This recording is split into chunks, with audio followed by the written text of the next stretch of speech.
you have a soul lineage and an ancestral lineage. The two of them can create friction with one another, okay? So your soul has had all these different experiences in different places. Some of them you were men, some of them you were women, some of you were not human. And because you've had all these different experiences, your soul has a belief system that it resonates with. When you're born into this body that you're in right now, you take on the belief system or have the belief system of your ancestors as well. So the best example of where friction can come in is your soul has had experiences that were non-religious, that were just spiritual, and you were connected, and however you were connected, it was beautiful. Where if you were born into a religious family and you're not fully into all of the religious beliefs, that can create some friction where you start to question, well, I don't believe that same thing my family believes, but I'm also not feeling good if I don't believe it. And so there's this like yo-yo effect that happens because there's that friction. So no matter what the belief system of the ancestors, you have the right to decode, per se, those belief systems. And that's why the ancestors are coming in, because they want to assist in the lineage, the bloodlines evolving. And because they impact the decisions and the way you interact and the relationships that you have. So you have a relationship with yourself, you have a relationship with others, and then you have a relationship with creation, God, spirit, universe, source, whatever sacred title you give that sacred being. And that relationship that you have with yourself and your spirituality is unique to you and only you. And you get to decide what that looks like. And you have to honor your belief system, because if you're not honoring it, you're dishonoring yourself. So let me say that again. When you're not honoring your belief system, you're dishonoring yourself. And so it's really important as you're navigating this chapter that you're in your life, that you're honoring yourself. You're honoring your yeses. You're honoring your nos. Because every single time you honor it, new doors open up, new opportunities open up. Your auric field, your quantum radius gets bigger and attracts more of those things that you're wanting to attract into your life. When you say yes to something you're meant to say no to, that opportunity that was supposed to open up for you, that door gets closed. Does it get closed forever? No, not necessarily. Sometimes it's just glued shut for a while. It just takes a little bit longer. And sometimes it might just crack right back open because you recognize that, ooh, I did that. Let's fix it right away. And no matter what, we're going to get to where we're meant to be. Sometimes it's the long way around, and sometimes it's a quick, fast path. And you get to constantly decide all throughout your day what that looks like through your words, your deeds, your thoughts, and your actions. So I'm being guided to talk about the thoughts. Your thoughts are constantly weaving a web to your destiny path. And it's either locking up the destiny path, making it like clogged, making it cluttered, or it is clearing and paving the road really quickly for you. So I want you to take a moment and think of, so close your eyes for just a second. Take a nice deep breath in, cleansing breath out.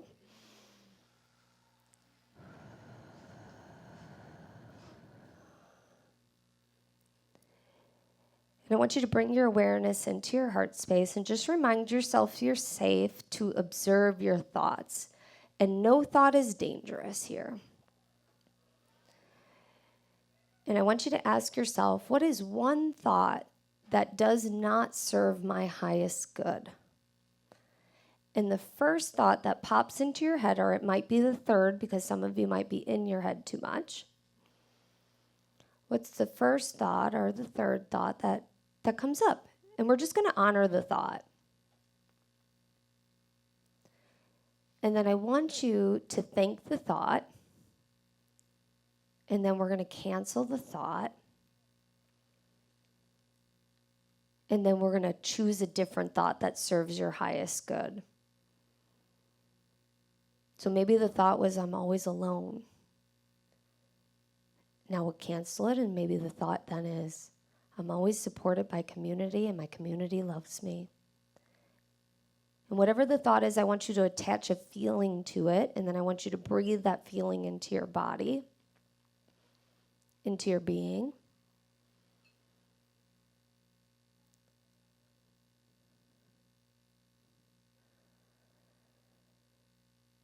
And then feel it one more time. So I want you to really name the feeling and lift the corners of your mouth to smile so you can really feel the feeling. And then whenever you're ready, go ahead and open your eyes. Looking at the thoughts that don't serve us don't have to take very long. That was quick. Did you feel the shift? Yeah. So catch yourself talking out loud throughout the day, because when you can catch the thought or catch the saying, catch the phrase, catch whatever it is that you're not being truthful towards yourself about, you can cancel it. You can cancel anything.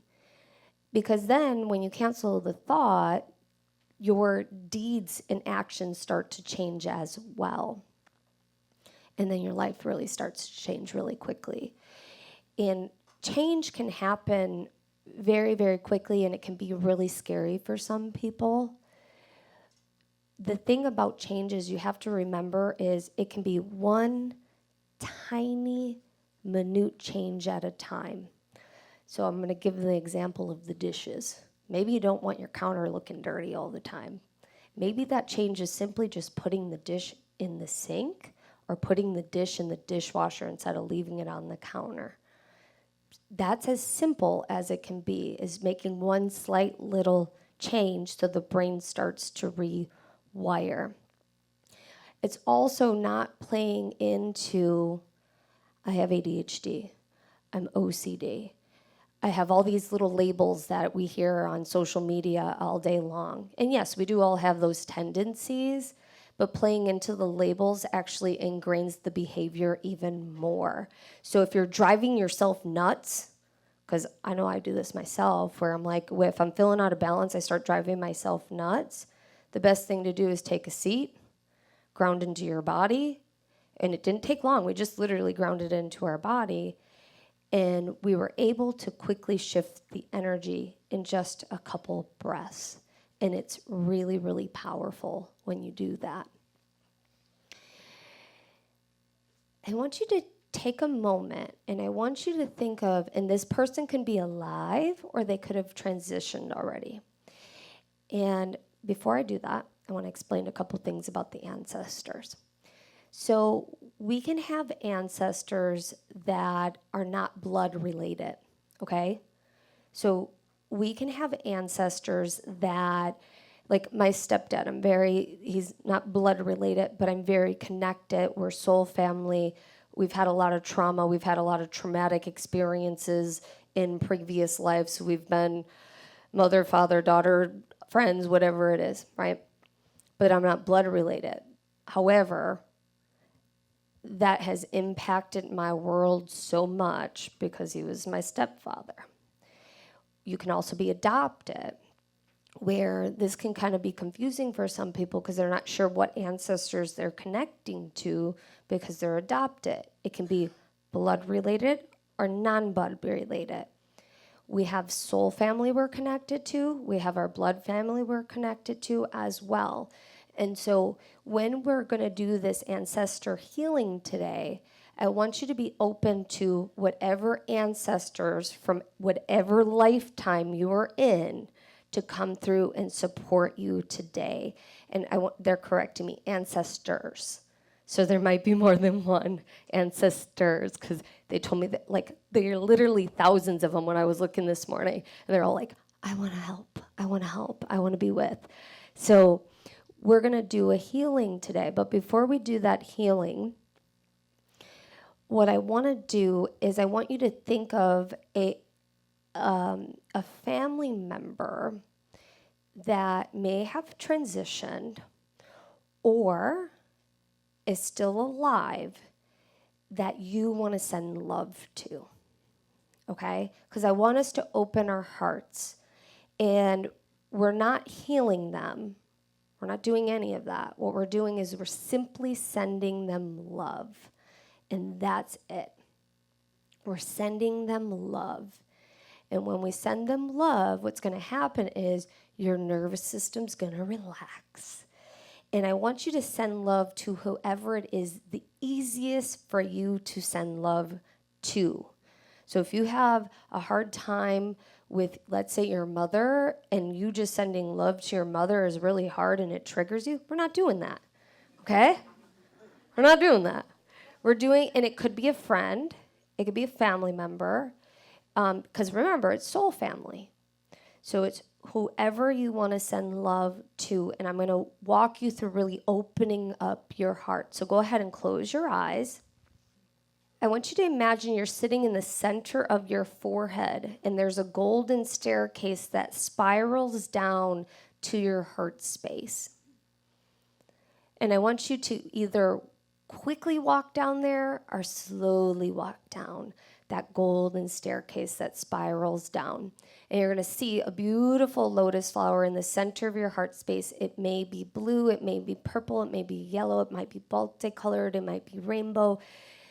It might be a color you've never even seen or heard of. Whatever it is, it's beautiful. And I want you to sit in the center of that space. And when you sit in the center of that space, I want you to take a nice deep breath in and a cleansing breath out. Another nice deep breath in and a cleansing breath out.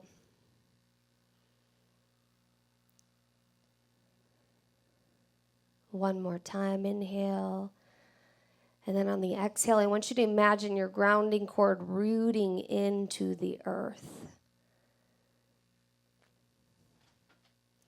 And you're going to root it all the way down to the core of the earth, which is Gaia's heart chakra. That's her really beautiful sacred mother. And you're going to inhale, pull her energy up into you to remind yourself you're safe and you are loved and you are protected. And we're going to do that 2 more times. We're going to inhale her energy back up into you. And there's going to be this beautiful protection bubble around you because it's important to feel safe when we're doing energy work. So you just take some nice deep inhales and exhales and imagine you have a beautiful crystalline bubble all around your auric field. And you are safe, you are protected. And if you'd like to invite your inner child to be with you in your heart space, you can do that right here, right now.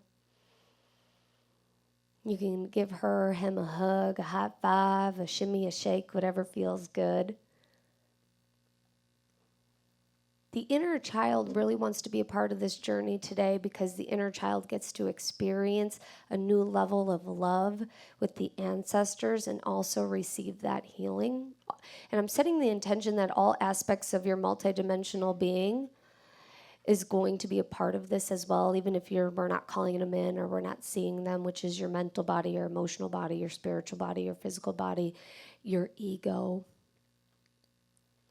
Because the ego has to and wants to evolve as well.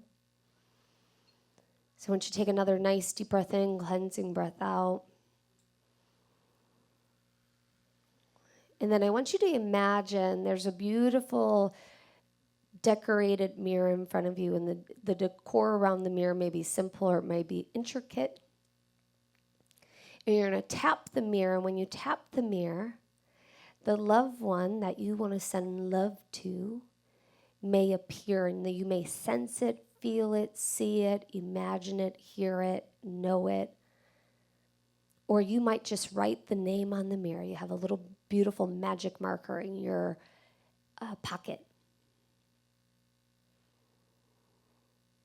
And then what we're going to do is we're going to radiate love. So we're just going to say, I love you. I'm sending you love. I love you. I'm sending you love. I love you. I'm sending you love. And I want you to imagine your heart glowing. And as your heart glows, more and more and more and more and more love is radiating out of you and sending it to this beautiful soul that you want to gift love to, you want to send love to. And this is pure love, unconditional love. You want nothing in return. You just want to send them love. And as you're sending them love, I want you to imagine your heart space expanding and expanding and expanding and expanding. Your heart is smiling. Your heart is glowing. And it is radiating with pure, unconditional love. We're going to call a couple crystalline energies in. We're going to call in kunzite and rose quartz and pink tourmaline and lepidolite. It's okay if you don't know what these crystalline energies are. They just amplify love. And we're also going to call in emerald, beautiful emerald green. So we got greens and pinks and purples. And I want you to just feel your heart radiating more love. And I want you to say, I love you. I'm sending you love. I love you. I'm sending you love. I love you. I'm sending you love. And I want you to feel the vibration of your cells amplifying, because every cell in your body, and you have trillions of cells, you have over 32 trillion cells in your body, are radiating love out of you. I want you to send love, more love, more love, more love, more love. And then I want you to look at that mirror. And then I want you to see yourself. What you give, you receive. Now you're receiving that love back because you are looking at yourself. And I want you to say, I love you. I love you. And if you want to state your name internally, and it might be your given name, or it might be a different name you get. I love you. I love you. I love you. I see you, and I love you. I see you, and what I see, I love. I see you, and what I see, I love. I want you to take a nice deep breath in and receive that. And take a exhale out. Another nice deep breath in and receive that. And exhale out. And then I want you to give yourself a love note. And that might be something that your soul wants to say to you. And that might be your soul saying it back to you in the mirror. And it's okay if you're not receiving something. And I also want to say you might see, sense, feel, see, imagine, hear, know. And I remember you might receive this as a download later and not at this exact moment. Take another nice deep breath in, cleansing breath out.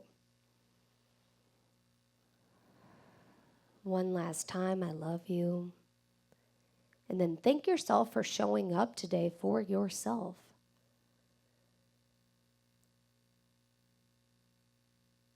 And then whenever you're ready, you can start to rub your body gently. Just come back into your body.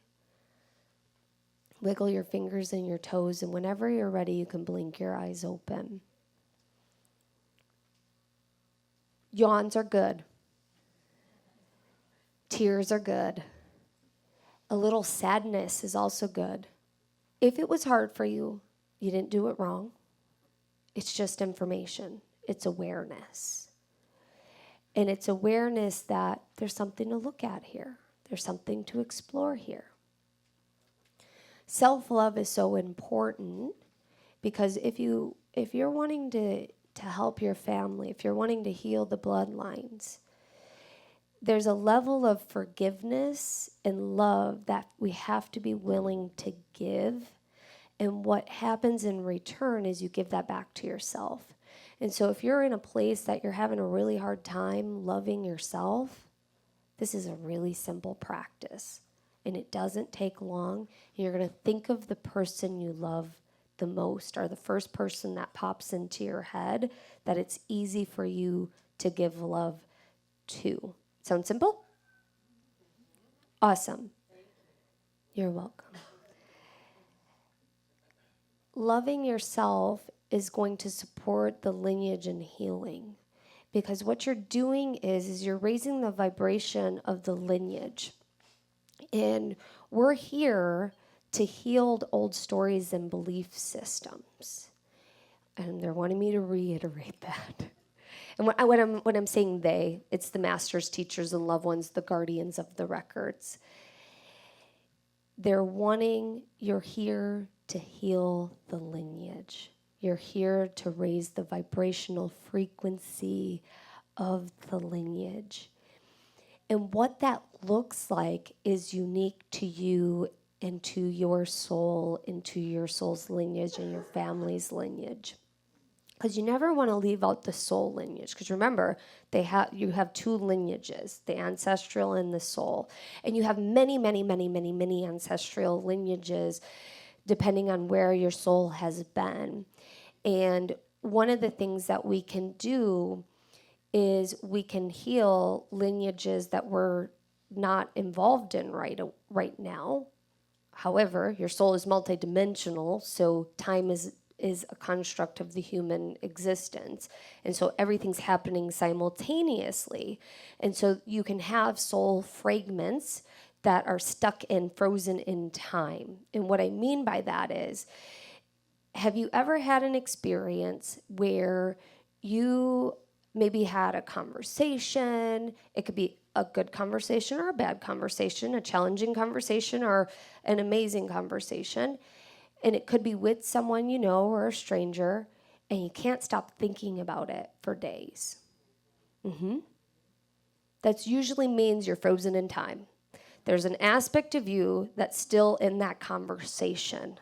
Think about that for a second. This is also really important for the sensitives and the empaths. Have you ever watched a movie and you can't stop thinking about that movie and you're trying to problem solve the movie that's completely fiction? That is your soul frozen in time trying to solve a problem that's not solvable. And I have had this many times, and that's why I have very good boundaries around what I consume and watch on the television or on my screen, because your brain doesn't know the difference between fiction and reality. And so that's why meditations and visualizations are really powerful, even if you don't see something, because you're rewiring the brain. The brain doesn't know the difference between reality and fiction. And so when we're stuck frozen in time, these are fragments, that your soul fractals. You're whole, you're complete, but there's a little piece of you that's connected by a string. You can think about it as a string that's still reliving that experience. And so we want to call that fragment back in. I went to a crystals show, and I love crystals. I teach people how to open their Akashic Records using the crystalline energy. And when I was at this crystal show, there was a super fragile crystal on the table, and I knew it wasn't for me, but it was like super fragile where it could crack at any time. And I went across to the other side of the table, and there's a family that comes up, and this kid starts like jingling it, and I'm like, oh, please don't break that crystal. Please don't break that crystal. And then a week later, I'm playing in the records, and I was just feeling off. Like I wasn't feeling that I was completely in my center. And what I was told is there was still a piece of me that was still at that table protecting that crystal because I didn't want it to break. And again, that crystal show is already over. Somebody might have already bought the crystal, but my soul wanted to protect it. And so it can be as simple and innocent as that. Did I talk to that family? No. Did I have a conversation with it? No. Did I purchase the crystal? No. But there was a part of me that felt in service to protect it. But that doesn't serve my highest good because my energy is split. And so there's a soul fragment that ends up then in that space and time. And all you have to do is simply just call yourself back into your body. And so if you've had a challenging conversation, one of the most powerful things that you can do is remind yourself you're safe. I am safe. I am whole. I am present. I am present is a very powerful statement that you can say. And what is presence? You know, like you hear people say, be present, be present, be present, be present, be present. But, you know, our thoughts go a million different directions all throughout the day. And it's not about speeding or slowing down the thoughts. And yes, that will naturally happen if you just get in your body. But it's just being willing to call back your energy all back into your center. So you can just simply state, I'm calling my energy back into me. I'm calling back my mind, body, soul. And one of the things that I teach in Sacred Awakening is the bodies. In the bodies, you can work with the bodies in the records and outside of the records. The bodies are really important, and there are 6 bodies. Your inner child, your ego. I know some people are like, but I was told I'm supposed to check my ego at the door. Nope, you're not.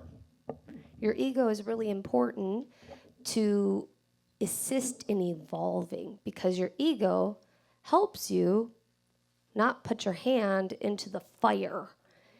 And so your ego is also going to say, hey, there's a cliff coming up. Don't fall off the edge. And so you got your ego. You have your inner child. You have your emotional body. Your emotional body is connected to all of your bodies because it governs the emotions and the experiences that your bodies are having. You have your spiritual body. You have your physical body. And then you have the one that's usually the bully of the bunch, which is the mental body.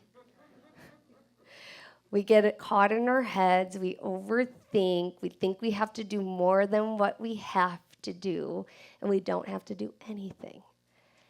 The have-tos and I can'ts we can let go of, and we can switch them to, I'm invited. This is a possibility. I could do that if I would like to do that. See how it softens? And the mental body is used to running on programs. And so the mental body will usually rule the roost, where the other bodies feel like they have to act or behave or not show up in a certain way or show up in a certain way. And so if we can bring the mental body into the heart, because the heart is where we bridge the inner and outer worlds. And it's the heart space. So the heart space, you have all from your throat chakra down to your solar plex is this whole heart system. I'm going to say that again. It's a whole heart system. And right at the sternum, at the base of the sternum, at the top of the solar plex, is where your heart space resides. This is the seat of the soul. This is what bridges the inner and outer world. If we can bring the mental body from here and reside there, the mental body all of a sudden gets this flush, this release, this welcoming home.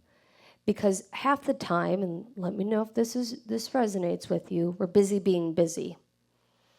We're busy being busy because that's what we were taught to do, or that's what we thought we were meant to do. But it's just simply just not true. We don't have to do as many things as we need to do.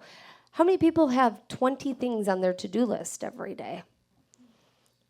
More than 3, right? Yeah. What would it be like to just have 3? Would your nervous system relax? No, you're like, oh, I couldn't get it done, right? So the cool thing is we don't have to do half the amount of stuff that we do in a day. And there are things that are necessary to do in order to function in life. So I'm not telling you to get rid of your to-do list. What I'm suggesting is having a different relationship with it, and having a different relationship with your mental body so that you're not expecting to do an unrealistic amount of stuff in one day, because our nervous systems are so fried. Our nervous systems want to do less, especially with technology now. Our nervous systems are constantly at combat and in friction and in Yeah, fight or flight with technology. It's so important to understand how much rest your body needs right now, because your body requires more rest than ever before. And it's because of the technology. We got to take a break from the technology because everything's speeding up faster than before. And it's speeding up at lightning speed. We're going to see so much change in the next 10 years. It's going to be mind-blowing. And it's really cool, too, all at the same time. But our primal nervous system has to recognize that it's safe. And so rest, water, and taking deep care of yourself is going to be so important. That's why the mental body has to be taught new tools to relax. Let me say that again. The mental body has to be taught new tools to relax. The ancestors, the reason why we brought the mental body down is because we want the mental body to not worry about anything. We want the mental body to just be a curious student. Curiosity is what allows us to change the reality because it gets rid of harsh judgments. So let me say that again. Curiosity changes your reality because it gets rid of harsh judgments. Instead of going, why am I such a hot mess? I'm so disorganized all the time. Get curious. Why do I constantly leave bombs all around my house as I'm stressed out? Or why am I constantly late? Whatever it is that the pattern, the habit, the behavior that you don't care or don't like about yourself, instead of judging it, get curious about it. Because curiosity softens into the possibility of healing that particular pattern, habit, and behavior that you don't really care to have. Yeah. Because it allows you to soften into new possibilities. It releases the harsh judgments that we have for ourselves. Because if you're constantly judging and you're constantly being harsh about yourself, what you're doing is reinforcing that behavior. Because the fact of the matter is we're constantly working with all spiritual laws. And like attracts like, the law of attraction, the universe does not know the difference between harsh words and nice words. So curiosity allows you to unlock the door to healing. Curiosity allows you to start to pull out the key out of your pocket and unshackle you from the past. Because the past is what got you from point A to B to this particular spot. But some of those experiences being big or small, because we have big traumatic experiences, which we all know what those are, but we can also have really small experiences. Like, let's say you were a little kid and you dropped your ice cream cone on the ground and your mom goes, tough, you're not getting a new one, you made a mistake, you should know better. You took on this belief that you have to be perfect and mistakes are not okay. That's not a big traumatic experience, but it leaves an imprint into your belief system that says, I have to be perfect. There's no room for mistakes, which is really big because it shows up in all of the things that you're doing throughout your life because you're constantly trying to reach a bar that's not possible to reach. And what you end up doing is you fry out your nervous system. You end up people-pleasing. And people-pleasing is one of the biggest things that people are so blind to because it's not, like, I think people-pleasing sometimes can be misinterpreted like, oh, I'm constantly just saying yes to everybody, but it's not necessarily that. It might be you're not guided to do something, but you feel bad because if you do, you'll disappoint that person, but you're tired and you're exhausted, but you're going to do it anyways because you don't want to disappoint anybody. And it could be just making a phone call. It could just be as simple as making a phone call, but you're tired and you don't want to do it, but you promised that person you were going to call them back. or you feel guilty because you haven't called them in a while. Well, guess what? You're busy. Like I talk to my sister every single day, and when I'm out of town, we don't talk. She's not mad at me. I don't feel obligated to talk to her. And if I was in my people-pleasing mode, I'd be still checking in with her, but I'm not. And so people-pleasing can show up in different ways, and people-pleasing dims your light and prevents you from being who you truly are because you're trying to show up as an aspect of who you think everybody else wants you to be. And nobody wants you to be that. And if they do, they're not in alignment with you to be in relationship at this moment in time. Our biggest thing that we are here to learn as humans is boundaries. Boundaries does not mean the other person has to do anything. So let that expectation go, because if you think that that person's going to change, they don't have to change. I have a boundary with someone that if you start talking about politics, I'm going to let you go. I'm not going to talk to you about it. I'm going to hang up the phone. Because this person does not understand that they are not open to receiving or hearing anything different than what their belief system is, and they get so upset and so angry, and I don't want that. And so my boundary is, if you talk about it, we are going to end the conversation. She's not going to hang up. She's going to keep talking. So guess who has to hold the boundary? Me. I'm the one that has to hang up the phone. And so when you have boundaries, you're the one that has to implement the boundary. And this is also a part of healing the soul and ancestral lineage, because you're honoring yourself. You're honoring yourself. And when you honor yourself, things changes and doors open. Okay? Yeah, so the thing about past lives is I never glamorize past lives. That's really important. You'll hear people, I was a queen, I was a pharaoh, I was this, I was that. But what was the purpose of you knowing that? That's really important. And so it's past lives, when they're revealed to you, there's two things that are happening. There's to retrieve a part of your soul that's stuck there, if it's stuck there. Sometimes it's not stuck there. Or it is to embody a gift that you were meant to receive from there. So it's to extract yourself if there's trauma, and it's to receive. Even if there was trauma, there's still something for you to receive because it's impacting this lifetime. Thank you guys so much for coming. I appreciate you all.